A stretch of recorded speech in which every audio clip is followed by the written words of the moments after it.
യബ്ബേസിൻ്റെ ജീവിതത്തിൽ വലിയൊരു മുറിവ് ഇട്ടത് തൻ്റെ മാതാവാണ്.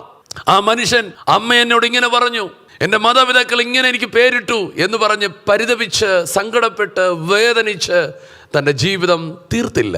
ആ മനുഷ്യനൊരു കാര്യം ചെയ്യാൻ തയ്യാറായി, ദൈവത്തോട് പ്രാർത്ഥിക്കാൻ തീരുമാനിച്ചു.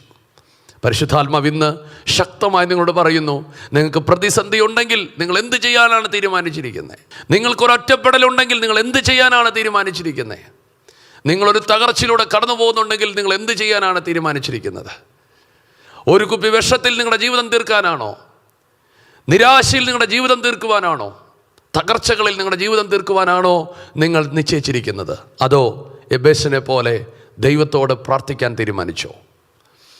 നിൻ്റെ ജീവിതത്തിൻ്റെ കഠിനമേറിയ ശോധനകളുടെ നടുവിൽ, ഒറ്റപ്പെടലിൻ്റെ നടുവിൽ നീ എടുക്കേണ്ട തീരുമാനം ദൈവത്തോട് അടുക്കുക എന്ന് മാത്രമാണ്.